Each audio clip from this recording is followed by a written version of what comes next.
Bonjour à toutes et à tous, j'espère que ça va pour vous.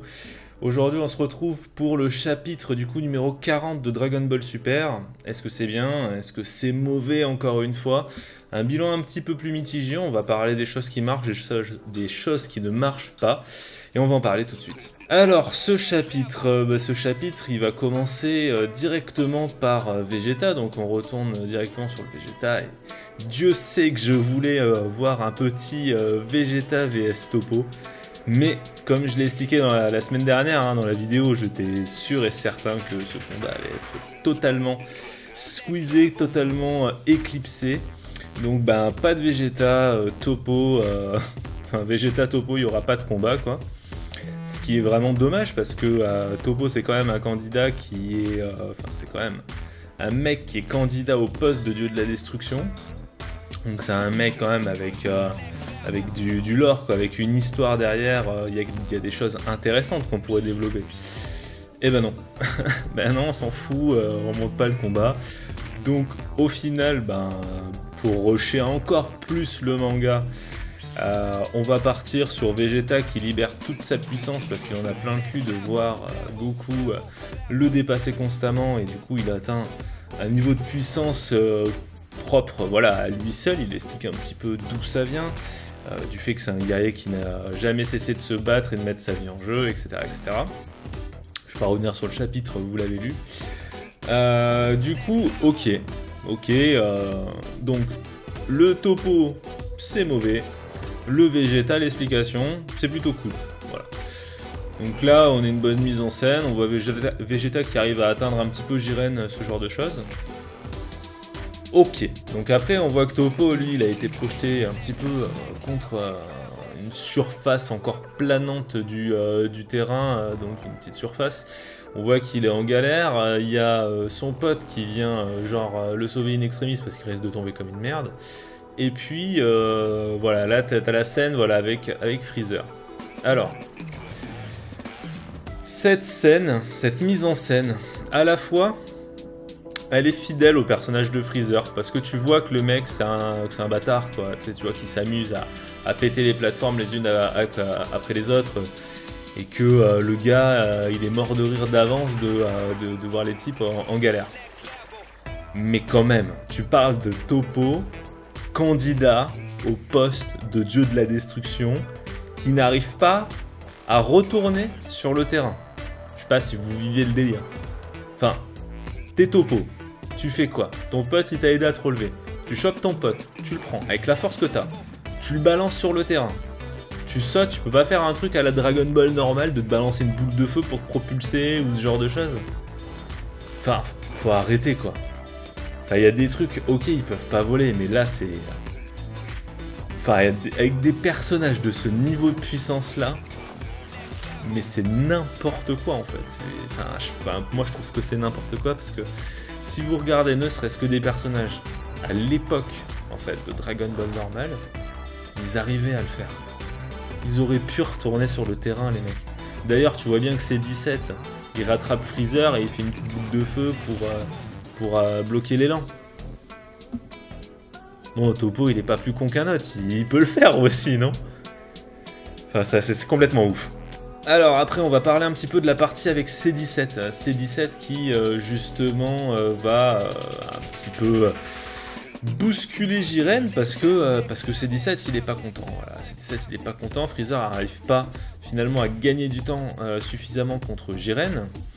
Et C17 décide de se battre un petit peu contre lui. Au passage, on va avoir Toppo et Dispo qui se cassent la gueule de leur plateforme comme des merdes.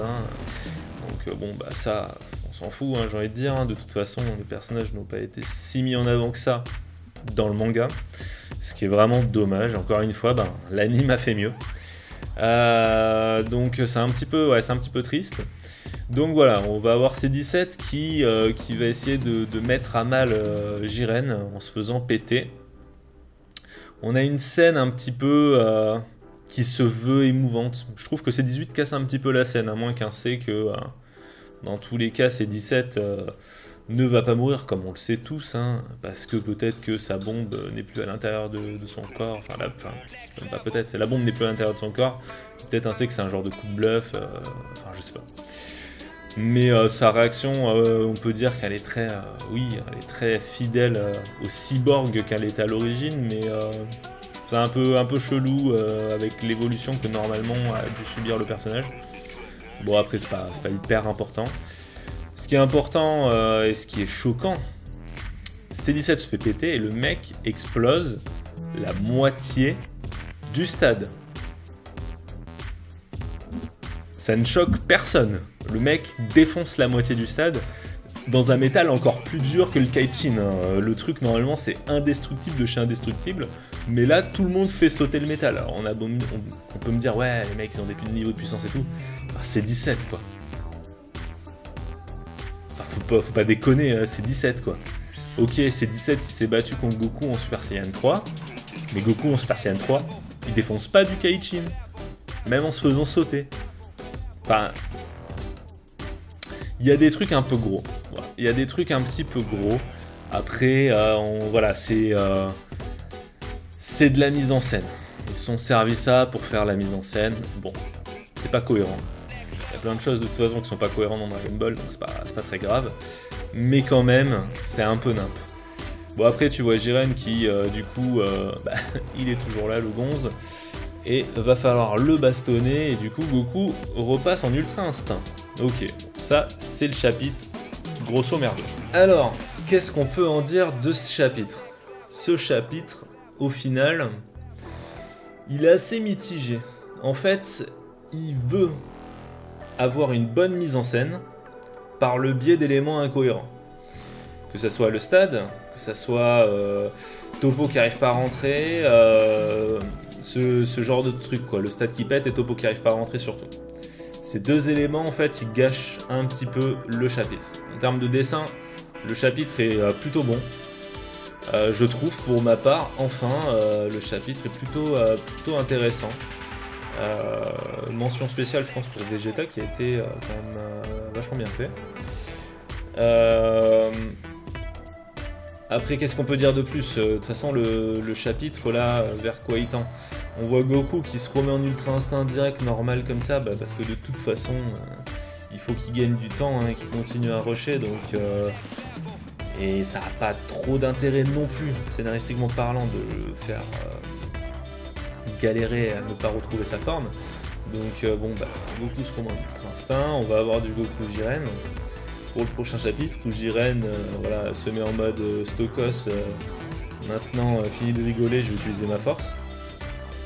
Ok, pourquoi pas. Le problème dans cette configuration, c'est que là, Vegeta qui nous sort sa fierté et toute sa puissance, finalement ne sert strictement à rien. Et du coup, reste quand même sur le terrain. Dans l'anime, il se faisait un petit peu sortir plus ou moins à ce niveau-là. Est-ce que Vegeta va sauver, je pense, une nouvelle fois Goku dans le prochain chapitre ? Je pense que ça va être ça. Je pense le prochain chapitre, on va avoir Jiren et Goku qui vont se friter. Jiren va sûrement défoncer Goku ou va essayer d'arriver plus ou moins à le faire sortir d'une façon ou d'une autre. Et finalement, c'est Vegeta qui va s'interposer et Vegeta va se faire Ken à la place. Entre temps, on va avoir Freezer qui peut-être va participer aussi au combat avec Vegeta. Je sais. Non, je pense que Freezer il va rester dans son coin, comme l'anime jusqu'à la fin. Avec. Jusqu'à temps que C17 revienne et finisse le job, quoi. Donc voilà, le chapitre pour l'instant, il est pas ouf, il a le mérite d'exister. Il a plus ou moins une bonne mise en scène. Bon voilà, il y a des incohérences. Mais au final, est-ce que ça en fait vraiment un mauvais chapitre ? Je pense que c'est un chapitre assez moyen. Je pense que, à mon avis, Toyotaro, il a vu que le dernier chapitre, je pense, peut-être, même au Japon, n'a pas plu à tout le monde, ou en tout cas, il essaye de relever le niveau, ce qui est une bonne chose. Mais voilà, c'est un peu compliqué maintenant, de toute façon, de relever le niveau. Alors bon, tu relèves le niveau, tu fais des incohérences, t'essayes de faire des bonnes mises en scène, t'essayes de voilà, mais Mais regardez, même le combat Vegeta Jiren, enfin ok, t'as le début sur quelques cases où tu dis ah c'est bien, ça commence à se fêter, ça commence à se toucher et tout. Et puis derrière, on te fait vu de loin des petits tac tac tac tac tac, et puis Vegeta, t'as perdu. C'est un peu dommage en fait. C'est un peu dommage de ne pas prendre plus le temps de faire des vrais combats. Tu vois, je demande pas à ce que ce soit forcément un chapitre entier. Et à l'époque, c'était des chapitres entiers de combats qu'on avait, des beaux combats. Là, c'est 2 pages, hein, à tout casser. Non, mais au moins la moitié du chapitre essaye de nous faire quelque chose d'intense, un combat intense, quoi. Donc j'espère que pour le prochain chapitre, pour le chapitre du 41 de Dragon Ball, on aura ce genre de choses. Donc on aura un Goku remonté, on aura du Jiren remonté, les deux qui saignent la gueule là. Et j'espère qu'on va avoir une bonne chorégraphie, une bonne mise en scène en termes de combat. Et vraiment, vraiment il faut qu'on arrive au moins à se faire un chapitre en intégral où ça se frite la tronche, quoi. C'est pas possible de pas arriver à faire des trucs comme ça. Et je parle pas de plan de loin ou ce genre de choses. Non, je veux de la technique, je veux du coup de poing, je veux du sang, je veux que les mecs, quand ils tapent, que l'autre il se fait envoyer contre le pilier, que ça fasse une onde de choc. Je veux que ce soit Dragon Ball, quoi, tout simplement. Je sais pas ce que vous en pensez, dites-moi dans les commentaires vous comment vous avez trouvé ce chapitre, n'hésitez pas à partager, à vous abonner, la passion Dragon Ball en priorité, et puis je vous souhaite à tous une bonne journée, ciao.